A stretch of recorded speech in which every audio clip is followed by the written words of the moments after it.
Hello dear students. So today we will start our new chapter, that is basic principles of organic chemistry. So यहाँ पर आज हम जो start करने वाले हैं वो है basic principles of organic chemistry. Okay. So basic means basically और principles means detail, theories, concept. Okay. Concept जो है वो डिटेल ऑफ ऑर्गेनिक केमिस्ट्री. अब ऑर्गेनिक केमिस्ट्री किसे कहते हैं? सबसे पहली बात, ऑर्गेनिक केमिस्ट्री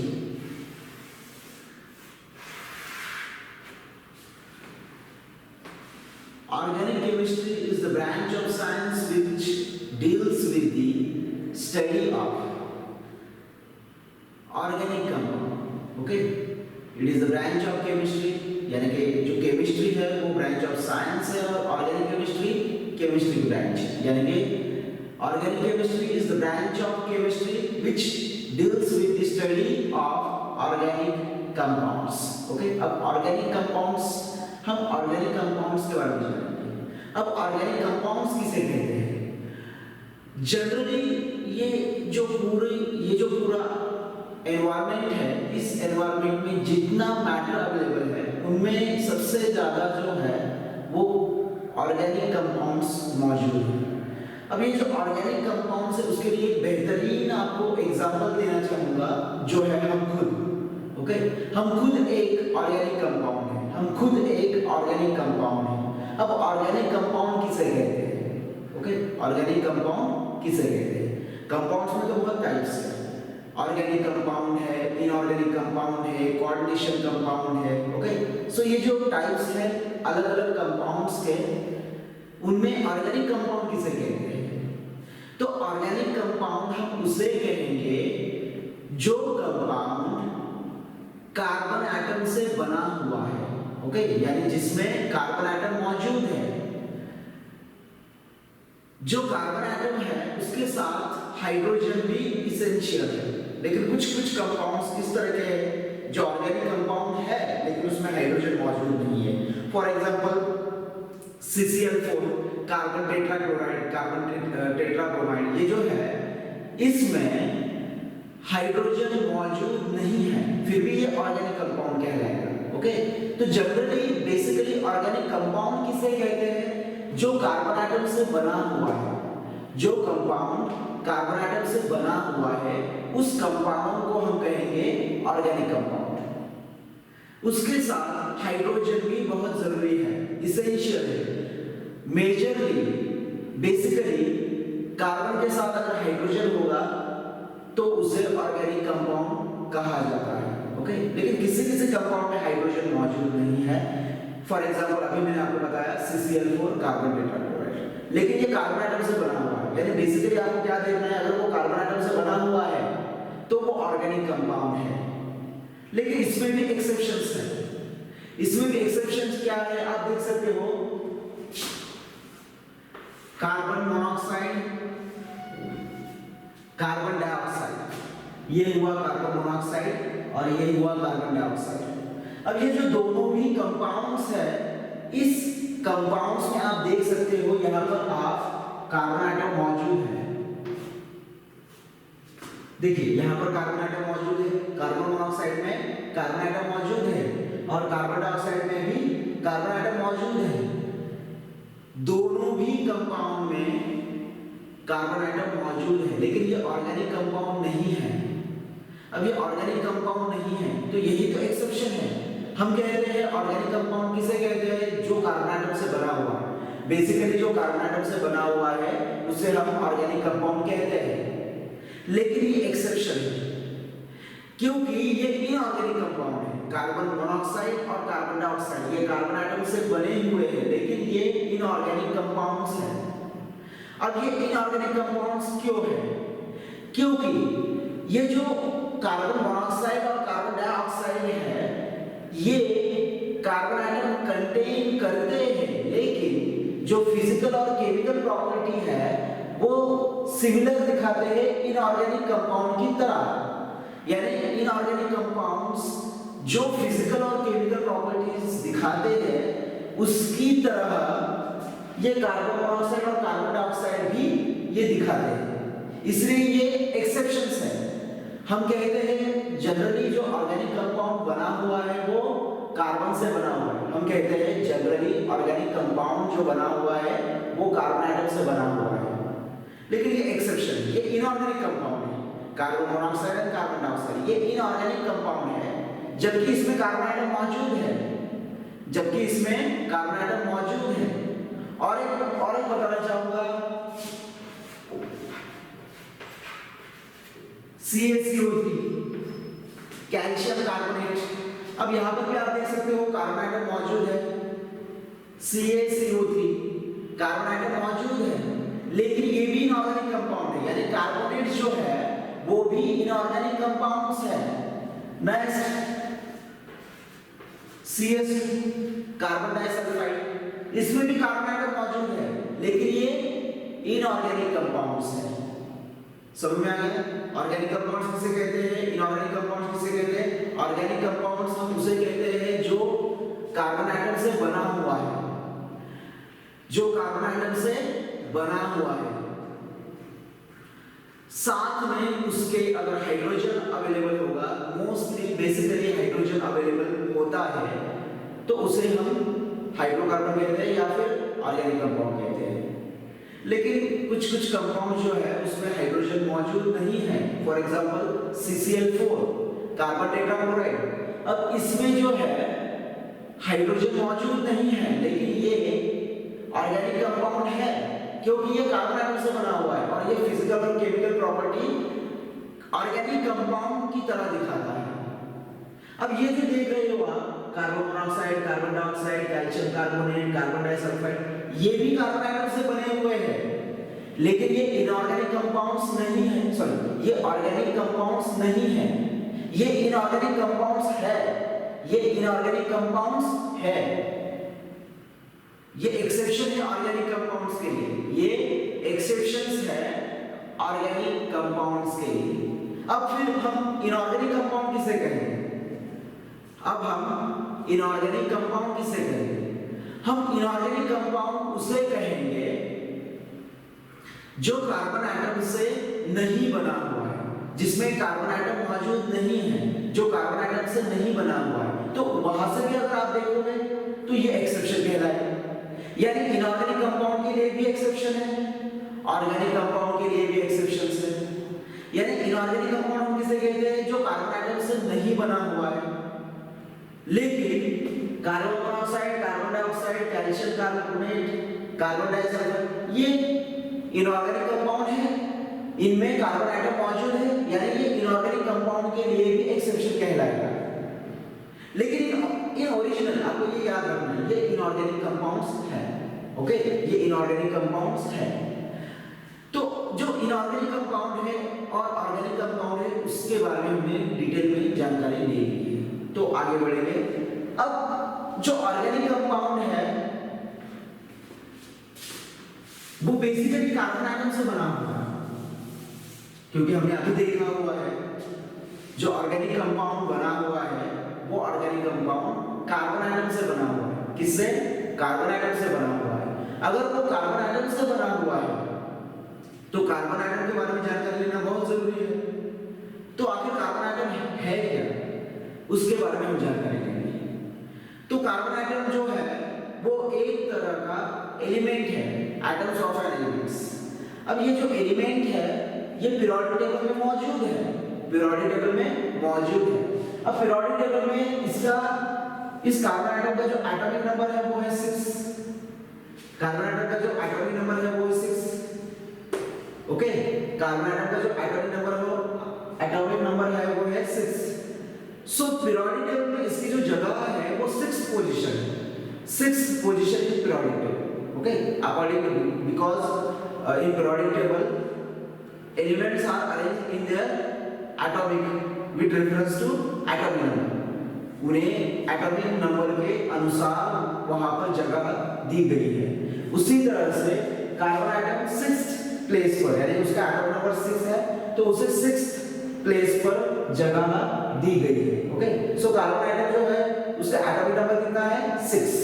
ओके, नेक्स्ट उसका इलेक्ट्रॉनिक कॉन्फिगरेशन क्या है 1s2 2s2 2p2। Okay, 1s2 2s2 2p2 ये हुआ इलेक्ट्रॉनिक कॉन्फिगरेशन कार्बन आइटम का। ओके, इससे पहले आप किस तरह से इलेक्ट्रॉनिक कॉन्फिगरेशन देखते थे, देखिए 2:4 इस तरह से, यही था ना इलेक्ट्रॉनिक कॉन्फिगरेशन आपके लिए। लेकिन अब आपको इलेक्ट्रॉनिक कॉन्फिगरेशन इस तरह से देखना होगा 1s2 2s2 2p2। ओके, अब कहीं कहीं पर 1s2 2s2 2px1 2py1 2pz0। Okay, इस तरह से भी आपको दिखाई देगा कहीं कहीं पर 1s2 2s2 2px1 2py1 2pz0। तो इस तरह से भी आपको ये इलेक्ट्रॉनिक कॉन्फिगरेशन नजर में आ जाएगा। ओके, सो ये जो इलेक्ट्रॉनिक कॉन्फिगरेशन है इसे याद रखिए। अब इससे पहले भी आप जान चुके हो इलेक्ट्रॉनिक कॉन्फिगरेशन 2:4 2:4। ओके, यानी कि जो बैलेंस सेल है, यानी कि जो आखिर में उसका सेल है, देखिए ना कार्बन आइटम में सेल कितने हुए 1 and 2 1 2 1 2। Okay, so carbon atom में जो सेल्स हुए वो हुए 2। ओके, कार्बन आइटम में जो सेल्स हुए वो है 2। अब कार्बन आइटम का जो पहला सेल है, कार्बन आइटम का जो पहला सेल है उसमें कितने इलेक्ट्रॉन्स हैं 2। सो ये हुए इलेक्ट्रॉन्स के 2 इलेक्ट्रॉन्स। ओके, उसी तरह से जो आउटर मोस्ट ऑर्बिटल है यानी कि आउटर मोस्ट सेल है उसमें कितने इलेक्ट्रॉन्स हैं 4। यानी किस तरह से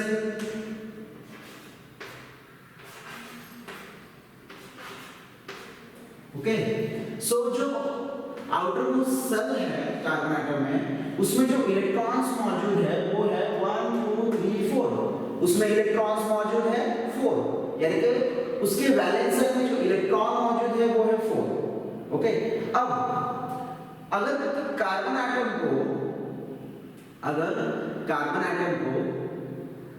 उसका स्टेबल इलेक्ट्रॉनिक कॉन्फिगरेशन अचीव करना है, उसका जो खुद का स्टेबल इलेक्ट्रॉनिक कॉन्फिगरेशन यानी कि उसे ऑक्टेट कंप्लीट करना है। अगर उसे ऑक्टेट कंप्लीट करना है, ऑक्टेट यानी कि उसे वैलेंस सेल में 8 इलेक्ट्रॉन्स कंप्लीट करने होंगे, तो कितने इलेक्ट्रॉन्स लगेंगे 4।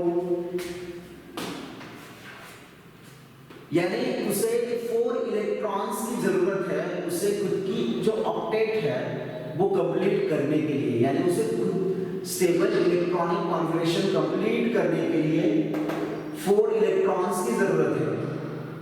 यानी कि जो कार्बन आइटम है उस कार्बन आइटम के वैलेंस सेल में 4 इलेक्ट्रॉन मौजूद है और उसे ऑक्टेट कंप्लीट करने के लिए 4 इलेक्ट्रॉन्स की जरूरत है। अगर 4 इलेक्ट्रॉन्स की जरूरत है तो उसे 4 बॉन्ड्स बनाने होंगे, यानी कि जो वैलेंसी होगी कार्बन आइटम की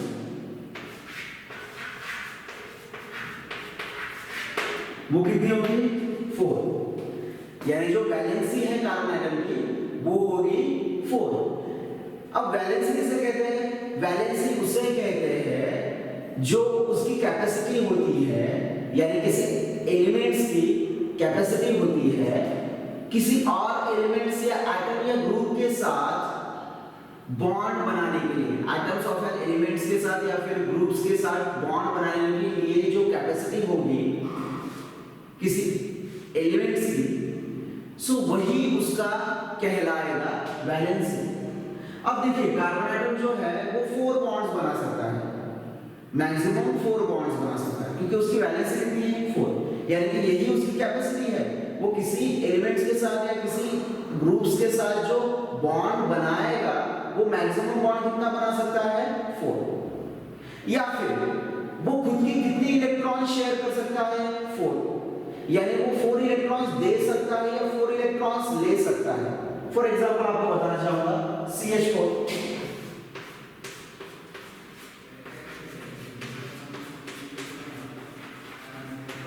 मीथेन। अब यहाँ पर आप देख सकते हो मीथेन जो है उसमें कार्बन एटम सेंट्रल एटम मौजूद है। Okay, carbon atom central atom मौजूद है। अब देखिए यहाँ पर आप देख सकते हो जो कार्बन एटम है 6 1s2 2s2 2px1 2py1 2pz0। Okay, अब जब एक्साइटेड स्टेट आ जाएगा, एक्साइटेड स्टेट यानी कि one of the electron from 2s promoted to next orbital for hybridization। तो यहाँ पर क्या होगा, यहाँ का ये जो एक इलेक्ट्रॉन है ये 2pz में चला जाएगा, यानी कि यहाँ का एक इलेक्ट्रॉन यहाँ पर जाएगा, यहाँ का एक इलेक्ट्रॉन यहाँ पर जाएगा, यहाँ का एक इलेक्ट्रॉन यहाँ पर जाएगा। देख रहे हैं, ये दो इलेक्ट्रॉन से इसमें से एक इलेक्ट्रॉन यहाँ पर चला जाएगा, फिर यही इलेक्ट्रॉन यहाँ पर चला जाएगा और फिर यही इलेक्ट्रॉन यहाँ पर चला जाएगा। ओके, सो वन इलेक्ट्रॉन जो है वो हर किसी सेल से आगे की तरफ जंप करेगा, यानी कि देखिए 2s से 2s2 में जो दो इलेक्ट्रॉन्स थे उनमें से वन इलेक्ट्रॉन यहाँ पर चला गया, तो 2px1 का ये जो वन इलेक्ट्रॉन है वो आगे चला जाएगा और फिर जब इसका इलेक्ट्रॉन यहाँ पर आ जाएगा तो 2py1 का ये इलेक्ट्रॉन आगे चला जाएगा। तो ये अब जो इलेक्ट्रॉनिक कॉन्फिगरेशन है वो किस तरह से बन जाएगा, 1s2 2s1 2px1 2py1 2pz1। तो इस तरह से आप देखिए 1 1 1 1 इलेक्ट्रॉन से भरा हुआ ये हाफ फिल्ड s, फिर p में 1, इस py1 में 1, pz1 में 1 इलेक्ट्रॉन हो जाएगा। ओवरलैपिंग के लिए बॉन्ड बनाने के लिए दो इलेक्ट्रॉन चाहिए। तो अब यहाँ पर फिलहाल 1 1 1 है। अब और एक 1 इलेक्ट्रॉन जो है इनके पास कहाँ से आएगा, यह हाइड्रोजन की तरफ से। देखिए एटम नंबर 1s1। तो इस तरह के हाइड्रोजन कितने मौजूद हैं, 4। तो ये जो 4 इलेक्ट्रॉन्स है, ये 4 इलेक्ट्रॉन्स 4 हाइड्रोजन के कार्बन ले लेगा अपनी तरफ। तो ये एक हाइड्रोजन का एक इलेक्ट्रॉन इसके साथ चला जाएगा, दूसरे हाइड्रोजन का यहाँ पर चला जाएगा, तीसरे हाइड्रोजन का यहाँ पर चला जाएगा, चौथे हाइड्रोजन का यहाँ पर चला जाएगा, यानी कि जो चौथा था वो यहाँ पर चला जाएगा। ओके, तो इस तरह से 2 2 2 2 इलेक्ट्रॉन्स हो जाएंगे और कितने बॉन्ड बन जाएंगे फिर 1 2 3 4। तो इस तरह से ये जो वैलेंसी है कार्बन एटम की वो है 4। ओके, वो है 4। तो वो 4 इलेक्ट्रॉन्स दे सकता है या 4 इलेक्ट्रॉन्स ले सकता है। अब 4 इलेक्ट्रॉन्स ले सकता है ये तो हमने देख लिया, 4 इलेक्ट्रॉन्स हम ले सकता है, मतलब ये ले सकता है, ये हमने देख लिया, दे भी सकता है। जिस तरह से यहाँ पर 4 इलेक्ट्रॉन्स देखिए, ये 4 हाइड्रोजन की तरफ से ले लिया, उसी तरह से 4 इलेक्ट्रॉन्स दे भी सकता है। जिस तरह से ले लिया उस तरह से दे भी सकता है, क्योंकि देखिए अब यहाँ पर ये जो इलेक्ट्रॉनिक कॉन्फिगरेशन है, यानी कि ये 1s2 2s2 2p2। अब ये जो 4 इलेक्ट्रॉन्स है वो दे भी सकता है और ले भी सकता है, यानी कि अगर दे दिया तो 1s2 2s0 2p0 बन जाएगा। ओके, और याद रखिए empty field, half field and completely field. अगर एम्प्टी फील्ड होगा, अगर हाफ फील्ड होगा, अगर कंप्लीटली फील्ड एटॉमिक ऑर्बिटल होगा तो उसे हम स्टेबल इलेक्ट्रॉनिक कॉन्फिगरेशन कहते हैं, उसे हम स्टेबल इलेक्ट्रॉनिक कॉन्फिगरेशन कहते हैं। इससे पहले आपने सुना होगा ऑक्टेट, अगर वैलेंस शेल में 8 इलेक्ट्रॉन्स कंप्लीट हो जाएंगे तो हम उसे कहते थे स्टेबल। लेकिन अब आगे से यहाँ से आपको इस तरह से नहीं देखना है, अब यहाँ से आपको देखना है एम्प्टी फील्ड, हाफ फील्ड और कंप्लीट फील्ड एटॉमिक ऑर्बिटल अगर होगा तो उसे हम कहेंगे स्टेबल इलेक्ट्रॉनिक कॉन्फिगरेशन। किस तरह से देखिए, अब देखिए यस जो है इसमें मैक्सिमम इलेक्ट्रॉन 2 होंगे, मैक्सिमम इलेक्ट्रॉन हम मैक्सिमम इलेक्ट्रॉन 2 इलेक्ट्रॉन्स भर सकते हैं, उससे आगे नहीं। 3 4 5 6 इलेक्ट्रॉन इस s ऑर्बिटल में हम नहीं भर सकते। तो यहाँ पे ये जो s0 है वो हुआ empty field, empty orbital. s1 हुआ हाफ, 2 से लेकर हाफ 1 और 2 यानी कि कंप्लीट फील्ड एटॉमिक ऑर्बिटल। यानी कि आपको ये याद रखना है अगर s ऑर्बिटल उसके पास मौजूद होगा, लास्ट s ऑर्बिटल उसके पास मौजूद होगा तो वो स्टेबल है, क्योंकि उसमें अगर 0 भी होंगे 1 भी होंगे या फिर 2 भी होंगे इलेक्ट्रॉन, तो वो फिर भी स्टेबल कहलाएगा। ओके, फिर भी वो स्टेबल कहलाएगा। अब P में आप देख सकते हो, P में मैक्सिमम इलेक्ट्रॉन 6 होंगे, मैक्सिमम इलेक्ट्रॉन 6 होंगे। अगर आप देखोगे P0, P3, P6, अब P0 empty field, P3 half field और P6 completely field atomic orbital है। तो ये जो है ये स्टेबल इलेक्ट्रॉनिक कॉन्फिगरेशन कहलाएगा, ये स्टेबल इलेक्ट्रॉनिक कॉन्फिगरेशन कहलाएगा। ओके, सो ये हुआ इंट्रोडक्शन। अब वैलेंसी तो आपको समझ में आ चुके हैं, कितने इलेक्ट्रॉन को लॉस कर सकता है या फिर गेन कर सकता है, कितने बॉन्ड्स को बना सकता है, वही होगा उस एटम्स ऑफ एन एलिमेंट्स की वैलेंसी। ओके, सो ये हुआ इंट्रोडक्शन, यहां पर रुकेंगे। Till then next video.